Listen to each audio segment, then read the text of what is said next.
It's like holding a large inflated ball under the water. At some point you let it go, and then it absolutely shoots out. And I think that's what's in the future. We've had a few silver squeezes in the past. They take different forms, but I do believe that we're heading towards silver, maybe, who knows, at $40, $45, $50. Is that enough? I'm not convinced that those prices are enough to really satiate this excess demand. Silver's recent performance, despite a slight dip from its 13-year high earlier this year, signals potential for significant movement. Analysts from GSC Commodity Intelligence have highlighted 2024 as the year of the metals, driven by increased interest in commodities amid global economic and geopolitical challenges. This rush for safe assets and tangible investments is fueling a supercycle in key metals, with silver poised to mirror the substantial gains seen in gold, which have set multiple all-time highs this year. The compelling aspect for silver lies in its persistent supply deficits. According to the World Silver Survey, 2024 marks the fifth year in a row of supply shortfalls, with global demand outpacing supply by 142 million ounces in 2023. The Silver Institute projects an even steeper deficit of approximately 265 million ounces for 2024, underscoring intensified industrial demand. This demand surge is expected to remain strong due to silver's critical applications in electronics, renewable energy technologies, and other industrial uses. Peter Krauth, an expert in precious metals, has offered insights into why silver has yet to reach new all-time highs, emphasizing the metal's historical underperformance relative to gold. However, with current market conditions pointing towards strained supply and robust demand, many believe a breakthrough is imminent, potentially in 2025. Krauth's analysis sheds light on long-standing concerns about silver price suppression by major commercial banks and powerful financial entities. However, his outlook suggests a major shift is approaching due to rapidly depleting silver inventories at exchanges like COMEX and the LBMA. Once inventories dry up, Krauth foresees that large-scale investors, faced with limited supply options, will funnel substantial capital into what remains. This rush to secure silver is expected to catalyze a sharp price increase, positioning silver for a significant and overdue breakout. We will now present clips from Krauth's recent discussion with Andrew Maguire. Before diving in, please remember to support our channel by liking this video, subscribing, and turning on notifications to stay updated on content related to precious metals and economic analysis. Thank you, and enjoy the video. Silver's about a billion ounce a year market. In other words, supply. So you have about 85% of that comes from mining and roughly 15% comes from recycling. However, demand is a $1.2 billion market. So there's a shortfall of 200 million ounces a year. This is 20%. And this is consistently for the last, I'm going to say 4 years, if you include the forecast for this year, which will likely be surpassed in any case.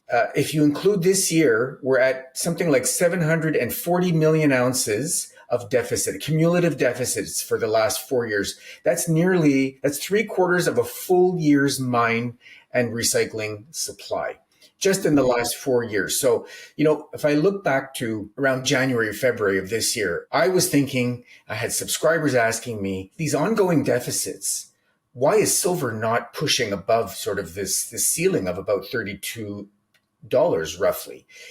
And so I said, you're right, I need to look and figure out what is likely weighing on the silver price if there's just this excess demand. I started researching and I found the charts for inventories on the large secondary above ground supplies. And really, other than what is owned privately, private hoards, individuals, whether it's a few ounces or millions of ounces, these exist. But but these are not, documented. Other than that, what is documented is the LBMA's inventories, the Shanghai, the COMEX. And these are a few billion ounces. what I saw when I started looking early this year was that as of early 2021, these sizable inventories had started to be drawn down in a significant way. And that has continued, actually. When I've gone back recently and looked, these drawdowns have continued. I mean, I'm talking to the extent of anywhere from 40 to 70% from those peaks that they reached in early 2021. The conclusion was for me quite straightforward, that you had, especially large consumers, that the investment demand can sway quite a bit. You've got years when it's quite strong and it can dial back considerably. It's actually quite interesting because it's quite unpredictable, frankly. But the industrial demand is very steady and has been growing tremendously as well. And we can talk about those numbers also. But I felt that the influence on these secondary supplies that you find at these futures exchanges was likely industrial demand that was coming in and just chipping away, draining these inventories. These inventories are finite. And interestingly, there was a report. So when I came to that conclusion that this was where they were getting their silver, did not have to pressure mining to produce more silver because you had these above ground stockpiles that they could simply draw down, do so at, let's say, spot prices, and not throw the market off balance, despite demand being in excess of supply.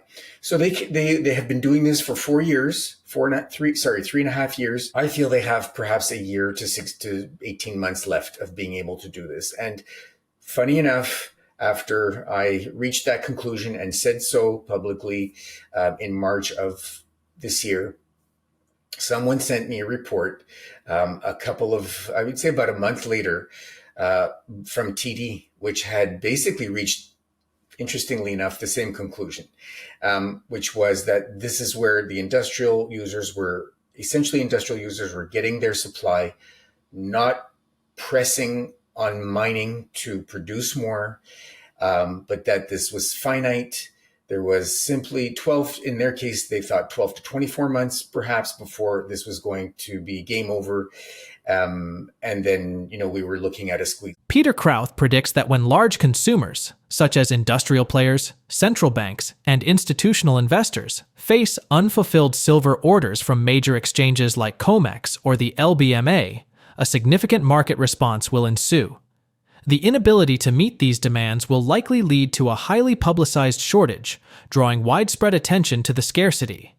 This will prompt an urgent reaction from other investors who might have remained on the sidelines, leading to a competitive scramble for the limited silver supply. Krauth envisions this situation as a catalyst for a sharp increase in silver prices, driven by intensified demand from central banks, major commercial entities, hedge funds, and even retail investors, all vying for what remains. The crisis could be exacerbated by ongoing economic uncertainty and market volatility, making silver an even more attractive asset. He compares the current state of the silver market to a large beach ball being forcefully held underwater by the bullion banks. Someday, they have to let go, and when that happens, silver will make a huge splash. Let's get back to the video. We've had a few silver squeezes in the past. They take different forms, but I do believe that we're heading towards another one. And, even some conservative groups like the Silver Institute and Metals Focus that does their research for them have said recently, actually very recently, they feel that, so two interesting things. They said that these deficits will only continue to be met from secondary above ground supplies over the next few years. So mining will not react sufficiently to help meet any of this excess demand. And they also feel that the deficits will reach new records over the next few years. This is not going away. Basically, what they're confirming to us is this is not going away. And there was some research from S&P Global Intelligence that looked at mine supply, and they basically. So again, a little bit of context for viewers. About only 25% of mined silver comes from what we call primary silver mines, a mine where the main product is silver. 75% of mined silver comes as a byproduct of mining other metals, copper, gold, lead, and zinc, mostly. And so S&P Global Intelligence has put out forecasts saying that silver from primary silver mines is going to peak in 2 years, in 2026. They see that supply falling. And if you look at the forecasts from the Silver Institute for mine supply, not only, has it been basically roughly 1 billion ounces for the last 10 years, they don't see it growing at all for the next several years, certainly not this year. They actually see it falling in 2024. So this just sounds crazy if you think about it. Demand is 20% above supply. Recycling is very unlikely to be able to react in a significant way. Anyways, it's only about 15% of supply. Mining is 85% of supply, and mining is not moving. It's actually falling slightly. These deficits are here to stay, and there's really only one way, realistic way that I could see over the next few years that these deficits could really actually be met, and that would be from what we talked about earlier, these difficult or impossible to assess privately owned hoards of silver. And so, however, my argument about that, and some people will say, well, at the right price, this will come to market. I won't argue with that, but I will say, I don't know, and nobody knows, I think, at what price. So what price will it take for people to let go, sell some of this silver back into the market, given the kind of economic environment, inflationary environment that we are in, and having seen silver just currently in this 1 year gone from 22 to say 32 or 35.